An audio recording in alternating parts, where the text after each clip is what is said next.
Wait for it. Wait for it, and we're live. Hey, all you crazy sci-fi and fantasy fans. It's time for your daily dose of shenanigans over here at the Blasters and Blades podcast. Just a couple of nerdy veterans and one chaos coordinator. Oh, and by the way, we got our chief shenanigator with us, geeking out over our science fiction passions and fantastical fantasies. A place where magic is king, the sky is the limit, and space is the place. We are the podcast that puts the fun in dysfunction. So without further ado, we're going to let our guests introduce themselves. We're going to start with Miss Chloe Gardner, Madam Chloe of the multiple color fans. I'm a peacock tonight, y'all. Peacock, it's awesome. My name is Chloe Garner. Around here, they call me Madam Chloe, first of my line. And I write science fiction, fantasy, urban fantasy, paranormal, a little bit of horror, and sometimes a Western. I write big, sprawling universes, and they kind of take me where they go. Indeed. Next, we have the lovely Miss Hunter K. Wallace. I am still, as of saying this, Hunter K. Wallace, and I write fantasy with a touch of, romance and adventure thrown in. We have fun and weird shenanigans happen. She likes to travel around, see the world, write about it, whatever. Very nomadic. If not in real life, in my head. Right, and next we have Miss Jana Ray, who sometimes cosplays as Jana S. Brown. Oh, great. Now I'm cosplaying backwards. That's fun. I know, I did that on purpose. I know, it's great. I love it when I cosplay as my other self. It's really fun when you go to a conference and they hand you two tents and they're both you, but they're different yous, and you have to figure out how you're going to answer for both of them. So that's what we know about pen names. I'm Jana S. Brown. I also write under the pen name Jenna Ray. I write the weird and the wonderful, often with smoochies, so that covers lots of speculative genres. And I just got my first acceptance for a cozy mystery, which I'd never written before. But I'm growing as a person, and maybe one day it'll have its own pen name. We have to wait and see. I'm just saying, if your husband ever disappears, I'm going to tell the detective to look at your writing. All right? Cozy mysteries. Cozy. You can't have a cozy. So he disappears cozily. Exactly. He So at least disappears. a smile on the way out the door, right? Absolutely. They You'll die of lay him fruit gently. the most. All right, next we have the outlaw author himself, the floating head, Mr. Jesse James Fain. Woo! I'm the ghost of Jesse James Fain. I write sword fights, fist fights, and gun fights, anything I can pretty much squeeze a fight into. The genre does not matter. I've done sci-fi, fantasy, redneck, horror, comedy. It is kind of all over the place. Occasionally I edit stuff too. And that's me.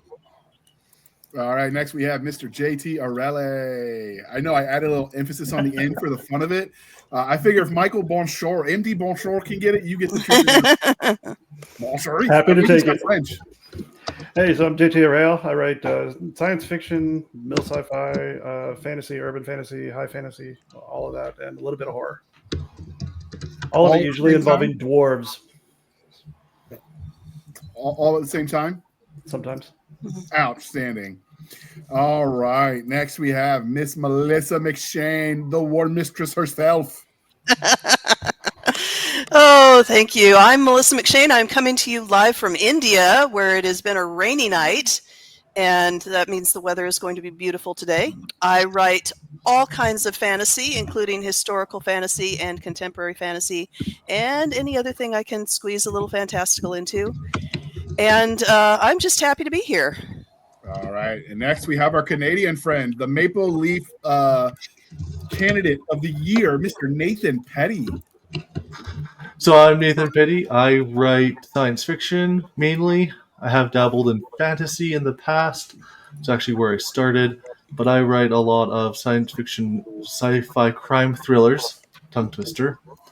And I'm working on a story about bounty hunters exploring the asteroid belt. It's about? I'm not from the East. Are you crazy? And yes, poutine is delicious. No, it's not. Poutine is a war crime every time. I stand on that hill. War crime every time. Don't get me started on Hawaiian. Okay. Next, we have Miss Ursula Jinks. I hope I pronounced that right because I forgot to ask in the beginning. First time on the show, so welcome, welcome, welcome. Thanks. And yes, I was correct. and my brain blinked.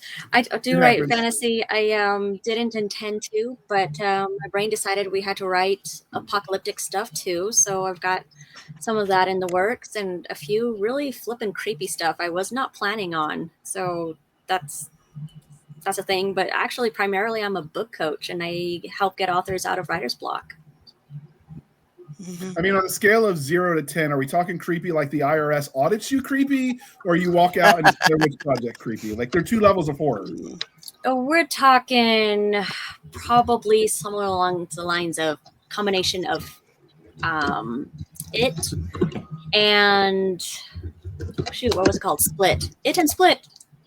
So Okay. right there too. Interesting.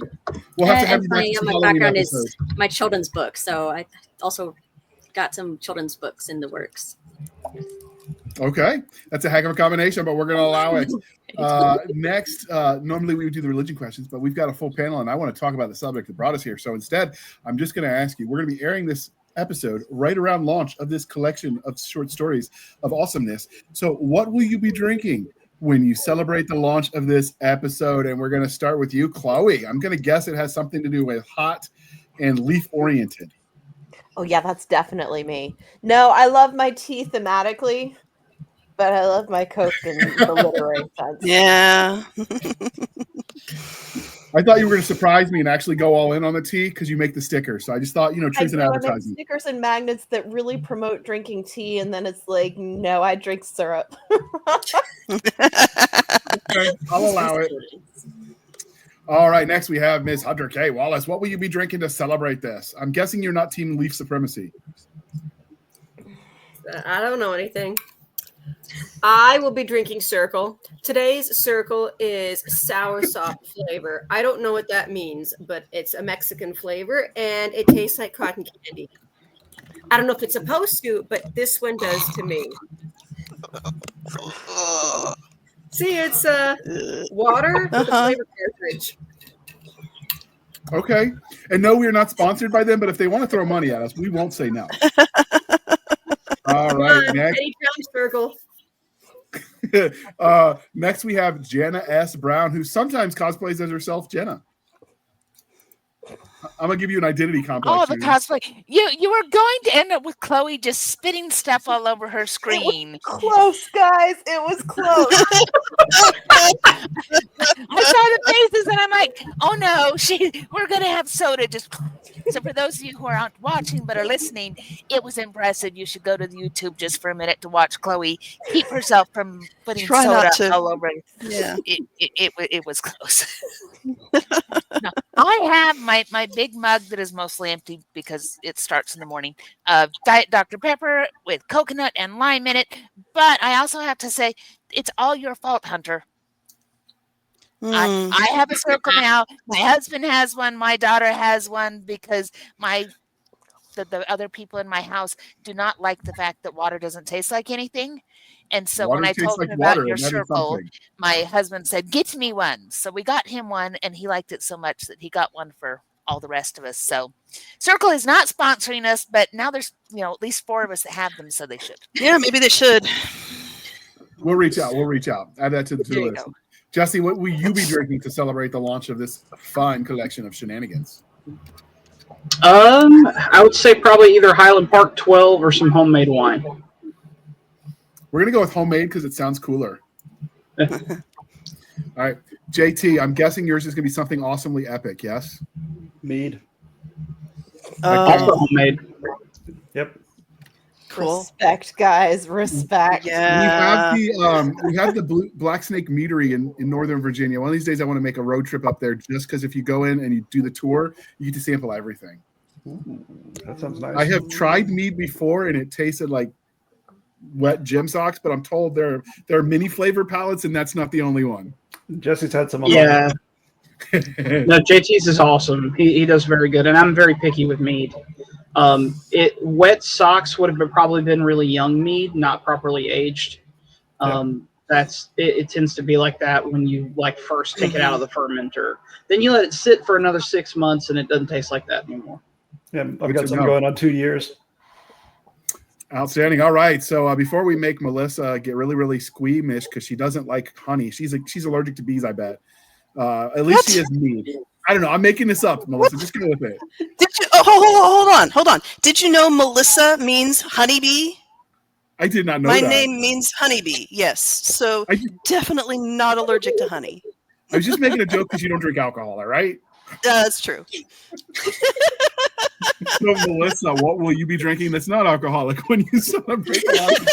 I think this is like 1010, right?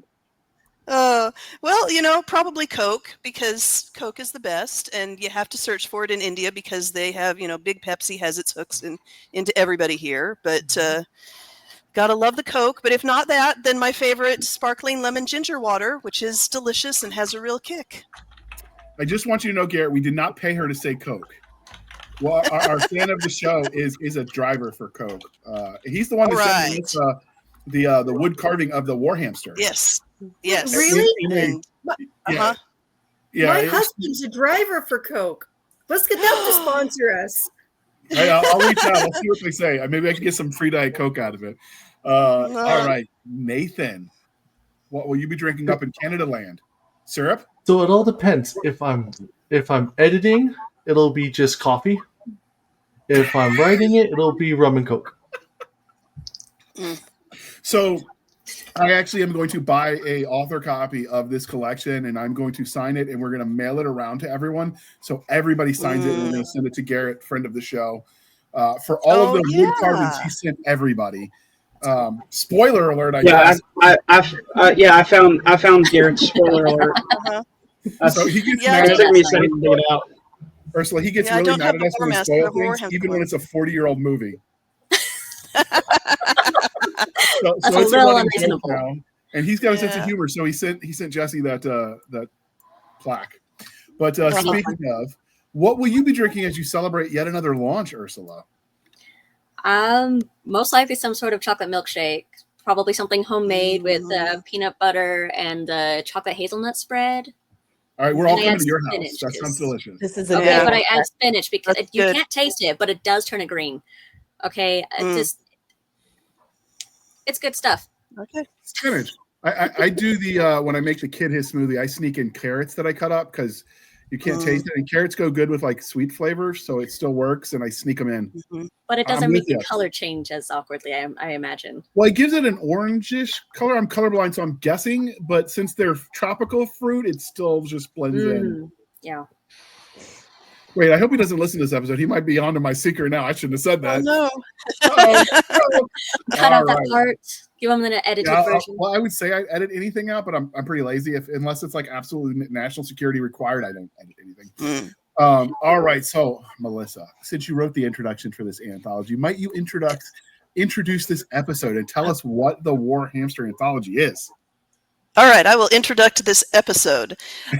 Okay, so a long time ago, back when I was first a regular guest on this podcast, and I was, still am probably publishing, I don't think it's finished yet, the War Master Lit RPG series. And so that was what I was working on. And somehow JR got it tangled up in his head or his tongue or something, and called it War Hamster. And then he wouldn't stop calling it War Hamster, and then it became a running joke. And so he and I were talking about it on the show and saying, yeah, we should get together. We should write a series called War Hamster. We should do this. We should do that. And then somebody else said, yeah, wouldn't it be fun if we did like an anthology for the, have everybody who's involved in the podcast take the theme of War Hamster and just go with it. And that was also sort of a not really serious for a while, but it wouldn't go away. And eventually it came to, we could really do this. This would not be difficult. And so that's how the War Hamster anthology was born. And Bayonet Books decided to publish it because Opal Kingdom Press, like, she has a life and kids that want her attention. They like eating, which is just weird. So she didn't have time at the moment. So we hey, that's not true.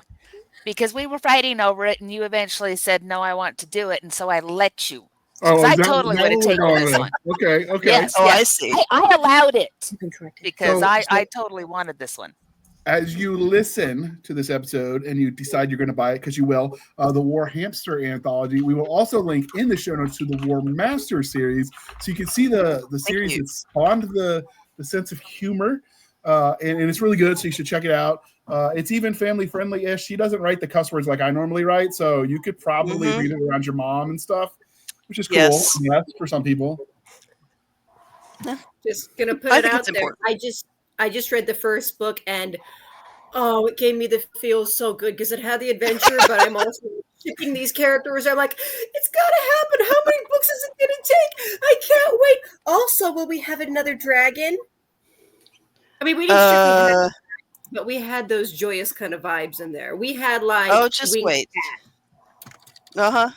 Just wait. There's a dragon in the next one, sort of. What does that mean? You, Mushu dragon? no. Dishonor on your Big dragon. house, on your cow. Dishonor on your cow.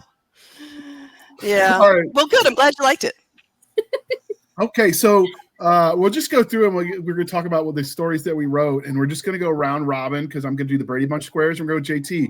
So when we invited you on, because I don't think you've actually been on the episodes where we made the joke about it, although you are a frequent guest, about the War Hamster. So when you got the offer, did you think we were kooky, or did you just go with it? With the War Hamster? Yes. So I saw the call come out, and I didn't think I had a story for it.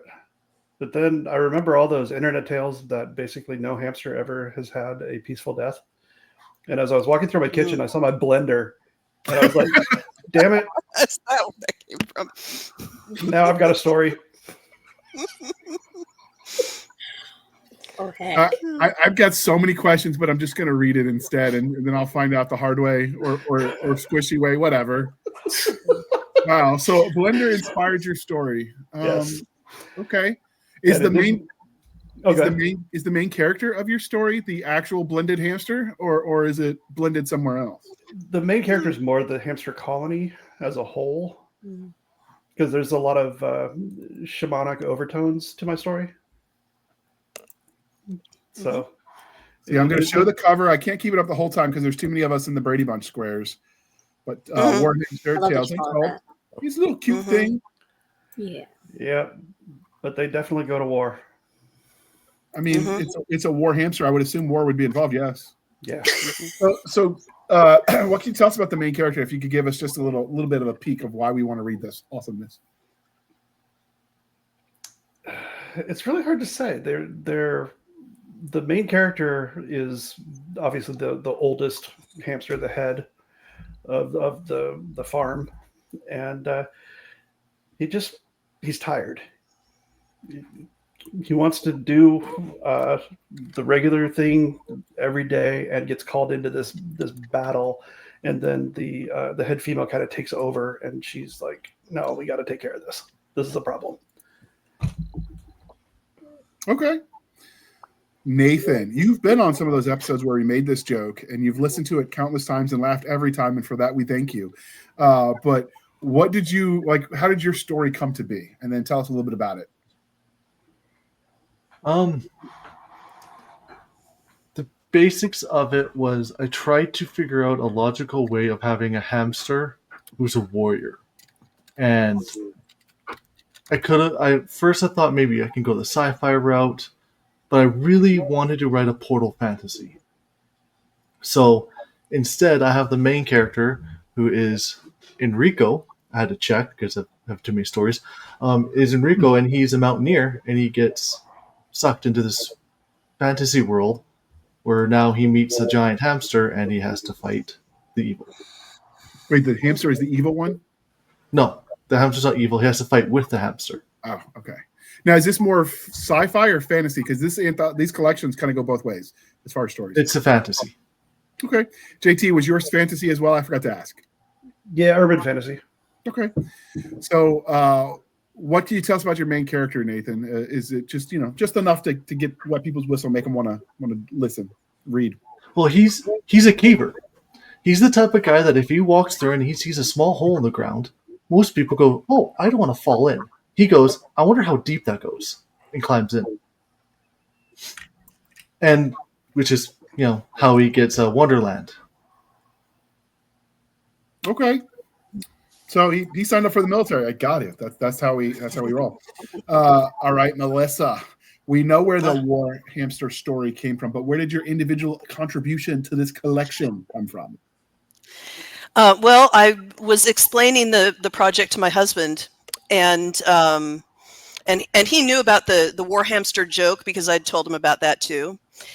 But he said, the first thing I thought of when you said War Hamster story was this hamster dressed in ancient Chinese armor, wielding a sword and facing off against some unknown forces.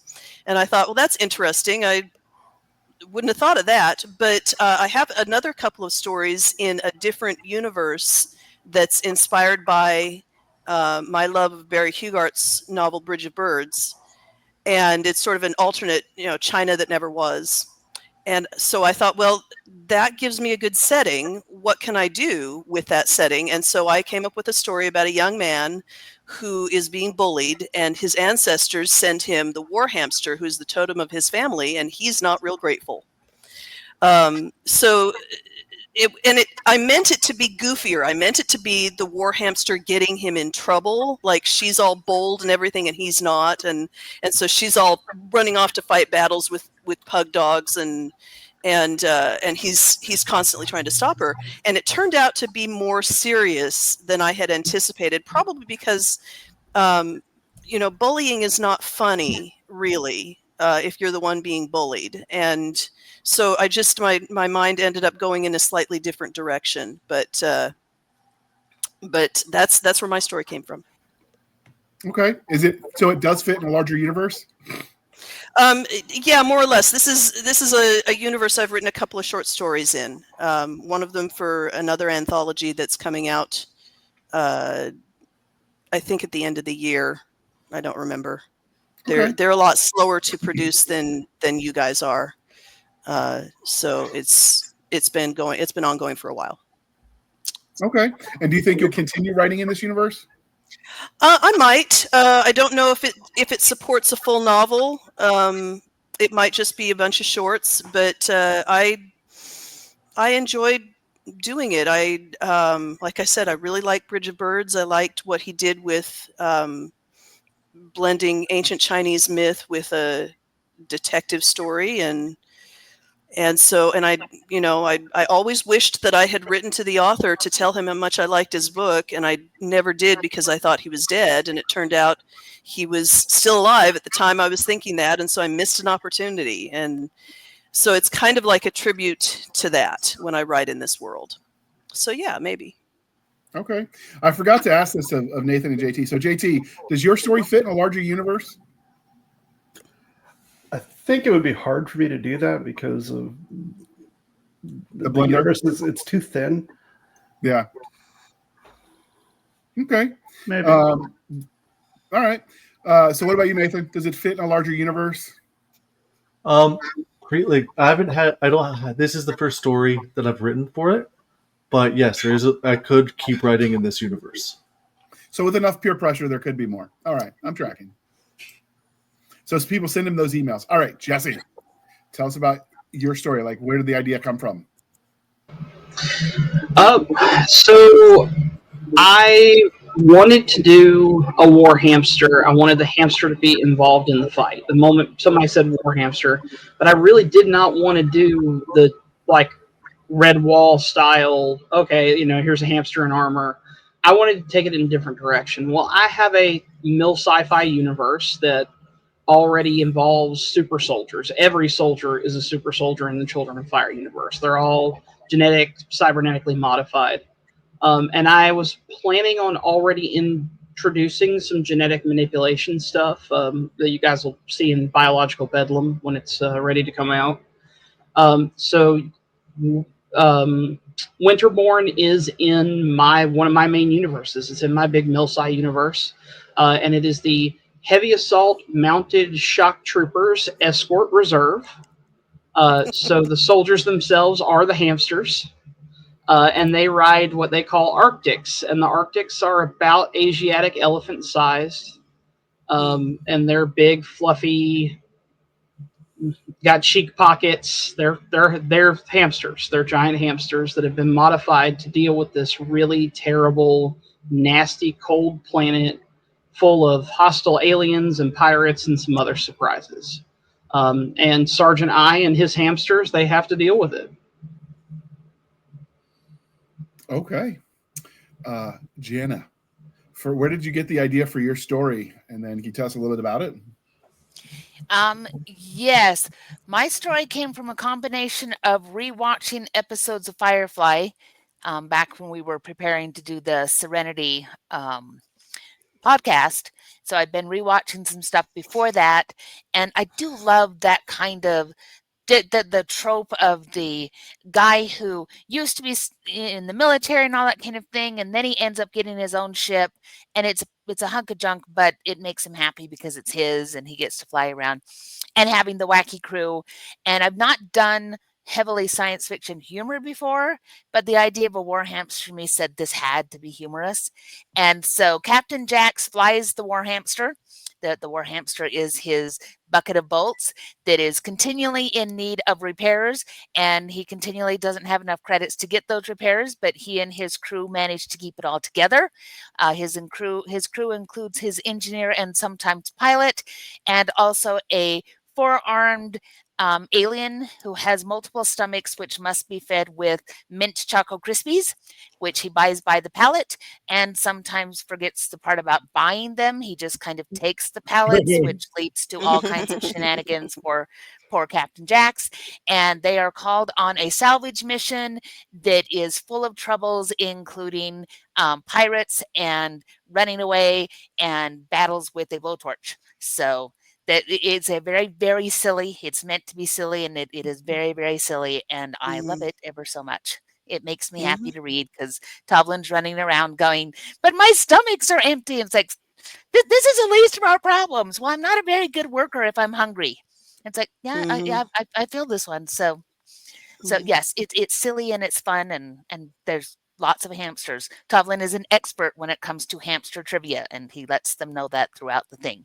Why hamsters are why they're such a fitting name for their ship. That's okay. Does this fit in a larger universe, or does it stand alone? For right now, it stands alone. I suppose if I really, really wanted to keep doing ridiculous things, I could write more short adventures of the War Hamster, and that might have to be like some kind of a collection of short stories someday, but not yet. It takes a very particular mood to write the War Hamster among the stars. But one day, maybe one day, we'll see. So I'm hearing enough peer pressure could make things happen. Enough peer pressure. That's okay, gentle listener. If you guys like it enough and you let me know, I will write the continuing tales of the War Hamster and her mighty crew. All right. Chloe, where did you get the idea that became your stories? Because you've got two of them. I got two, y'all. All right. So I started out with the War Hamster is this absolutely absurd thing. That's why it's so funny. And I just wanted to write this sort of Don Quixote-esque hamster who's up in the middle of everything and has no clue that it's not centering on him in literally every moment that goes by. And he's got this suave ego to him, and he rides around on a gigantic unicorn, and he seeks battle. He craves violence. And he's a little jousting hamster who rides a giant unicorn. And I couldn't stop laughing while I wrote it. And that one kind of got away from me. And the story and the arc and the construct and everything just sort of exploded into a story, and it was done. And I'm like, but that's not how I write short stories. I have coherent arcs, and I know what I'm doing, and I'm under control the whole time. And Benita was never under control. Never a little bit. So we were looking at wrapping it up, and I was like, hey guys, can I do another one? And nobody said no. So I've been I've been working on a concept for a middle-aged heroine in an urban fantasy setting. And I'm so excited about Melody Roberts and her world and all of the stuff that I'm building into it. And I'm like, I don't get to write that for it's getting close to a year and a half now that I'm not going to get to work on that. And I'm like, I could do a short in that world and just sort of start dabbling in the world building and the mythology and the characters, and I need to build a setting out for it.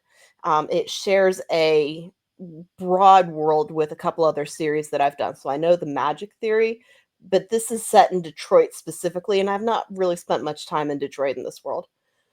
So I went and wrote an urban fantasy where the War Hamster is more correctly termed the Kriegen Hamster, and it came from Colombia, and it looks like a potato, and it's going to end the world if we don't stop it from going into the portal to the other side.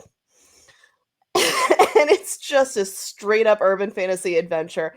And once again, we're tracking down the War Hamster, and I just could not stop laughing the entire time I was writing it because nobody was willing to take it seriously that they were actually hunting something called a War Hamster. Okay. I'm here for it. I'm gonna see what we can do about an audiobook just to see if the narrator can keep a straight face and a straight voice as they read this. Do you think you might come back to this world? You already said you would. When do you think you're gonna write more? The Melody Roberts series right now is scheduled to start coming out at the end of 2026, but my summer schedule slipped so horrifically that it's really not likely until 2027 sometime. I'm still trying to figure out what my life looks like as a full-time author. It hasn't done anything the way I expected it to. She is one of the weird ones, dear listener, who has her calendar planned. What are you writing on January 12th, 2030? She's looking at her calendar. I have through the end of 2029. So it's probably more Sarah Todd unless somebody comes in and changes my mind. She's who we all want to be when we grow up. Planned out for the next decade. I don't know what I'm doing for tomorrow's breakfast, let alone what I'm writing, other than what Jana yells at me to write. Stop the short story and write the book. So I'm with you. I'm with you. Okay. All right, Hunter. First off, where did your idea come from? And then tell us more about it. My idea is set in my existing migratory farmers universe. And cool. Yeah, it was fun, and it's absolutely a standalone. But I got to thinking about between the last chapter of my first book, The Shaman's Bones, in that series, and the epilogue, a few months pass, and then we find out that the main character, Yolanda, has gotten married, and shenanigans have happened, and she has a passing thought of, yeah, this crazy stuff happened in the last chapter, but you wouldn't believe what happened later. And I thought, you know what? What did happen later? You're in a world where you can summon animal gods as their shaman to fight these epic battles with shadow monsters. And we haven't done a hamster yet. We need to call an epic hamster. We don't mean to summon a hamster, but we accidentally summon a hamster god, and we got to roll with it. That's the story. So does the hamster god make another visit, you think, now that you've had a chance to play with it? I'm still deciding that because each of these books in the series explores a different adventure amongst a group of friends. But yeah, there's potential for this to come back. So for those of you who are listening at home and not watching the screen, I'll tell you that Ursula, the guest that we introduced last on the queue, she's never been on the podcast before, but she is Hunter's friend and her editor. And so she had an idea because she thought the story was fun. So as Hunter's talking about maybe more, she's doing the happy hands and begging. So apparently Ursula likes the story. So I guess that means that the hamster god has to come back. There you go. Woo! All right, Ursula. Where did your idea come from? You got to unmute, though. So I knew that the majority of the stories, if not all of them, would involve a hamster that wore a suit of armor. And I'm like, I'm a rebel, and I don't want it to go the same route. So what else can I do with this? Chainmail?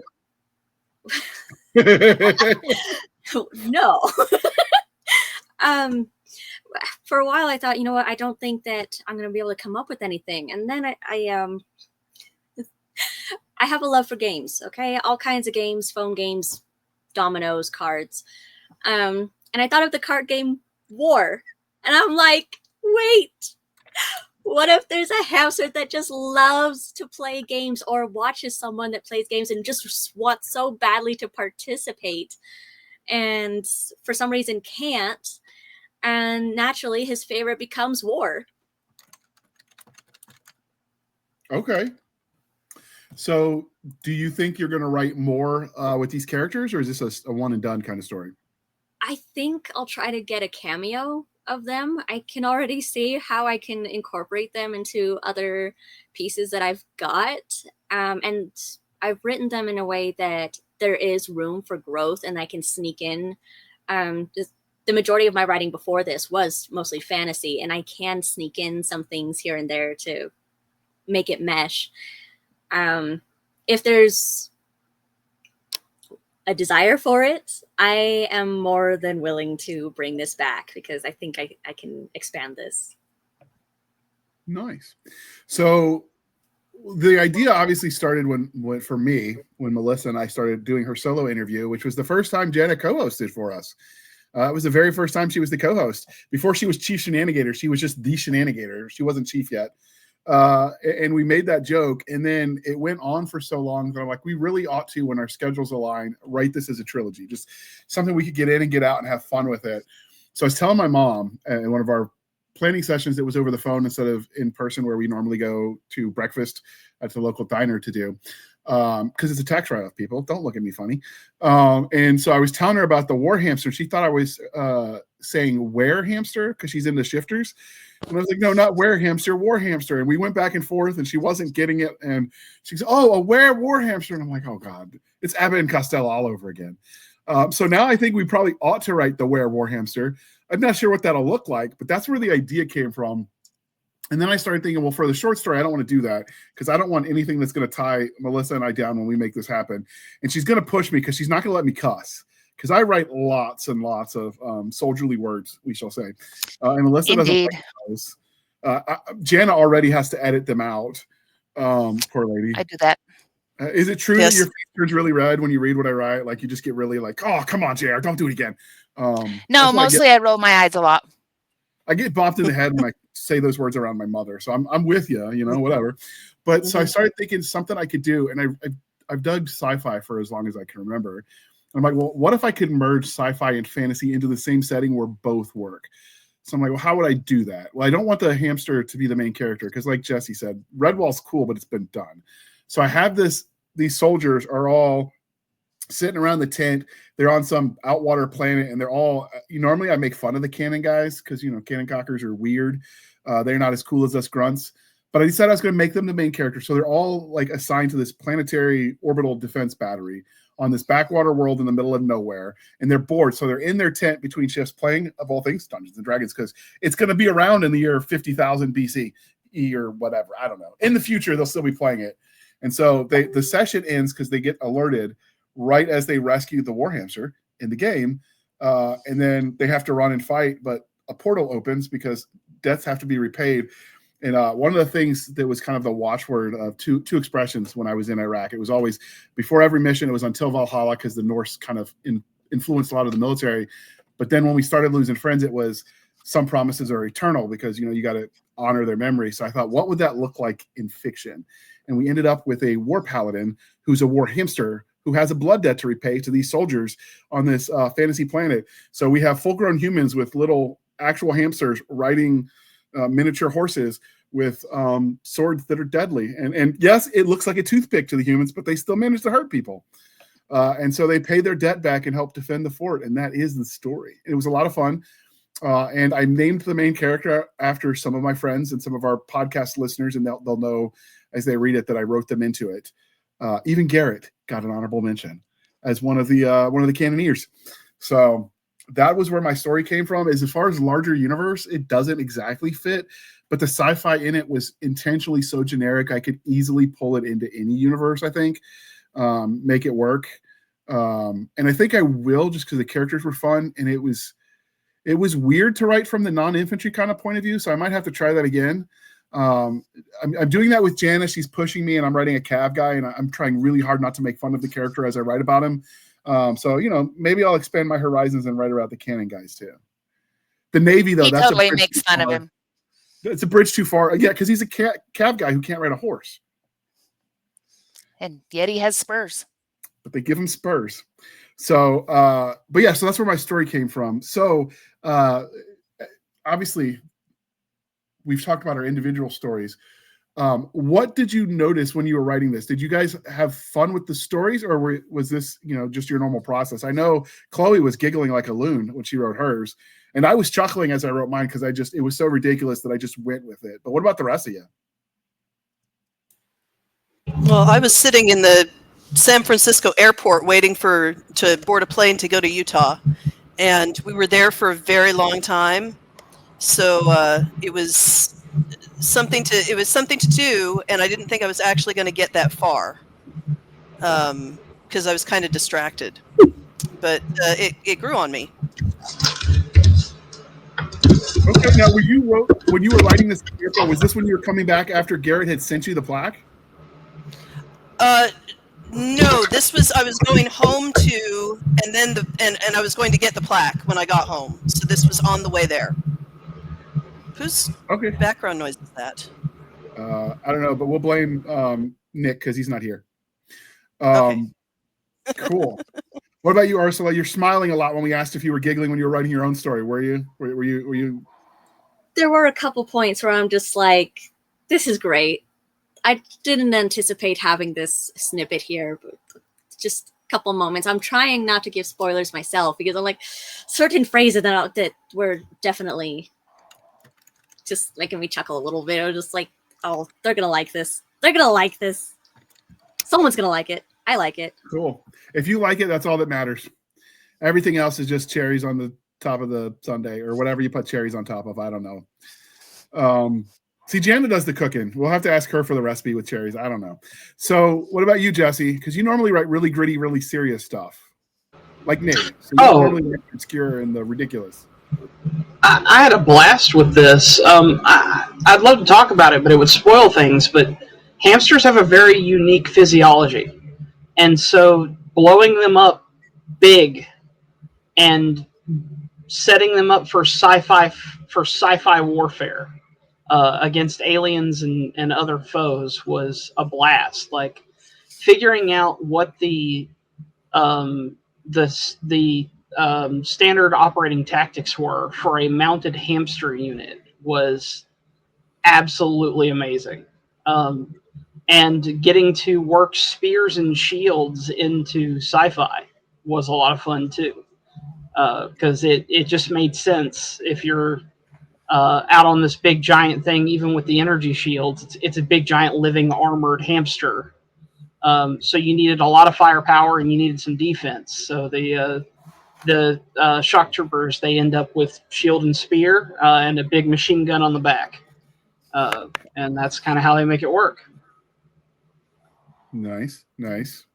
So Nathan, you also tend to write grittier, and you and Jesse and I were the three they made take the cuss words out because Jana, she wasn't happy with us. She gave us the mom look, so we had to take them out. Don't blame Jana. I was in there too. I was going to try to blame it all on Jana because I can. It's okay. I can take it. She has to be my editor. So it's not all the cuss words, just the real fun ones. So I cannot channel my inner Samuel Jackson when I write with her again. Apparently, sadly, no. You know this. We're well aware. Audience. Right. So Nathan, was it funny for you, or did you just stick with the gritty? It is a grittier story, but I enjoyed the world building of it. I enjoyed the research for Tennessee, where the guy's from, because I've never been there. So I'm like, how can I incorporate some of this really cool backstory pieces into it to make him still more real. And then once I got into creating the fantasy world, because I just created it from the ground up, I went, how do I do this? What do I want? Do I want gods? Do I want monsters? Do I want fae? All the above. And I enjoy the world. I'm a world builder. Enjoy that part of it. Okay. What about you, JT? Normally with the stories you write, there's room for 4-letter words, the fun ones. But you were not one of the ones, and I expected when they told me there were problems that you and I were going to be the two they had to get on for that. And you were not on the short list of people that were going to detention. Yes. So with this one, I promised my wife that I would write something she could read. Okay. And so I wrote that, but because it was really one of my first forays into absurdist humor, I was really nervous about it. And I remember there was one part that I was stuck at. And as I was thinking about what I wanted to happen next in the scene, my wife went in the kitchen and she made some drinks that she drinks for lunch at work, which are smoothies. And she kicked on the blender and it just flowed. The next scene just landed on the page. Okay. So if we did it around 2, would you want to play with those characters again for anybody here? I think so. I want to take my characters, the humans from, sci-fi world, and send them into the fantasy world and see what that looks like in inverse. That might be fun. Well, I forgot that in mine I have references to previous incidents that have happened that they gave names to. Like I think one's called the vacuum cleaner incident of 2009. Cool. So I could delve into some of that history. Yeah, that could be fun. Although next time we'll have to warn everybody about the content rating. It just means I need to be more creative with my swears. You could go full Firefly and swear in Chinese. That's right. I was just thinking getting a Shakespeare swearing kit and just going through that. Mm-hmm. Although I will say, if you have to do it in Chinese, the audiobook narrators will hate you. Do it. You will get angry letters. In fact, I've got one of those letters when I made a name of one of my readers and friends who's also an author from Sri Lanka, and I put his full name in there, and I got a letter from the narrator, and he's like, "Yeah, JR, we're not doing that. Shorten the name." So I did, but I have a full scene, not a full scene. I have about a half a scene in Gaelic in one of my stories. And oh, nice. That audiobook narrator is gonna hate me. In my defense, when I did it, I thought for sure the publishers would edit that out. Like, I didn't think it'd make it that far in the production queue. Oops. Mm-hmm. So lesson learned. I did not like it, and we unfortunately lost Chloe. She probably got sucked into the vortex of her calendar. Oh no. I can't believe she writes that far out. I was joking, but she's like, nope, totally got it. No, she has to because she's got so much she wants to do. It's awesome. It's the gerbils. They're jealous of the hamsters. They kidnapped her. Yeah, there's a war. The whole thing. So what about you, Jana? You going to revisit yours? Maybe. Like I say, I could totally do the Adventures of the War Hamster and do a bunch of shorts about these guys. I didn't know that there's enough for a full novel there, but a bunch of little milk runs getting into trouble. It could be a project in between books as something just for kicks and giggles. Mm-hmm. We're on to your secret, Chloe. We know that the hamsters are jealous, or the gerbils are jealous of your time with the hamsters, so they kidnapped you. That sounded funnier in my head. We're just going to go with it. So if we did, okay, so obviously we've kind of beat the dead horse, the hamster. We got the joke. We'll link all the everyone's social media and stuff. If we were going to do another absurdist creature that could be a funny story, much like a war hamster, what might be a funny topic? Squirrel. Ooh. Weasels. Weasels? Okay. Somebody said something that started with a C, but they were someone was talking at the same time. Chinchilla. Sorry. I'm not even sure what a chinchilla is. I'll have to Google that one. I'm just going to say I have a weird thing for opossums. I am making a bounty hunter Weird West romance with an opossum right now, and every time I see one now, my heart just melts. What if we did angry capybaras? Ooh, capybara, that's good. Capybara is good. Sugar glider. Aww. She misses that demonic little creature, all happy sugar gliders. They're so Get cute. it, eat your are cute. face. I would let it. I'm just kidding. Well, there you go. What about you, Melissa? What's your next absurdist creature to write about? Oh, I don't know. What did I say? Weasels. Because according to Dave Barry, weasel is an inherently funny word. So go with weasels or stoats. Same thing. That would be fun. All right. So in the comments, dear listener, you should tell us what the next absurdist thing you would like to read people writing about. Ursula, yes, ferrets would be cool. I have loved ferrets ever since I saw them in Beastmaster. But I wouldn't want mine to steal because I'm not that kind of person. Okay, I don't know if Chloe can talk. I haven't seen her move since she got back on. Oh, she moved. She said honey badger in the chat. Yeah. Honey badger is pretty good. Ooh. Rear-wheel drive assault And- Oreos. I would Honey badger. I'm digging it. like to do the classic combat wombat. Oh Okay. my goodness, yes. Combat wombat. I dig it. Mhm. Okay, I might have an idea for that story. Anyway, dear listener, be sure to tell us what you would like to see next. And then as we bring this puppy to a close, this is the part of the interview, dear listener, dear viewer at home, where I remind you to please be kind and speak your mind on the reviewing platforms. Your reviews help the right readers find the right book. So do your part, people. It really does make a difference. And with that, JT, how might they stalk you on the wild, wild interwebs? You can find me on Twitter, Facebook, and my website, jtrail.com. And as usual, all the links will be in the show notes. Nathan, if they want to invade Canada, I mean, they want to find you, where can they go? So I am on my website at nathanpitty.com. It is under construction right now. However, I do have mainly I am on Substack. Okay. And you'll have to give the links because Substack is weird and it's a lot of numbers after my name. So I think once you get to like a certain follower count or something, you can like do more dedicated URL. A lot of times that's the benchmark is how many people follow. Yeah, I'm not there. I'm not there yet. So I'm getting there. If you are on Substack, hit the follow button so he can lose the gobbledygook at the end. What about you, Melissa? Where might we stalk you on the wild, wild interwebs? You can find me at my website, melissamcshanewrites.com, and my storefront, nightharborpress.com. And that's where I sell ebooks, print books, audiobooks, anything, you know. Okay. Whoa. And if you want proof that her husband is real and not a figment of our imagination, he has been on the podcast. So check out the Fallout episode. It was a lot of fun. He got nerdy with it. We're going to have to do a revisit as season 2 of Fallout drops. I think it was on Amazon. Sounds good. So we're going to have to come back to that one. Jesse, how might they stalk you? Got on mute, Boomer. You can find me at outlawauthor.com. That will link me to, or that will link you to all of my other socials. I'm most active on X and Substack. Substack is really the central place for me. I like doing long form content. Substack does that really well. I'm also on Instagram as far as like author updates and stuff like that are concerned. And feel free to add me on my personal Facebook page. But just like I warn everybody, that's lots of sharp opinions and heavy metal, guns, tattoos, stuff like that.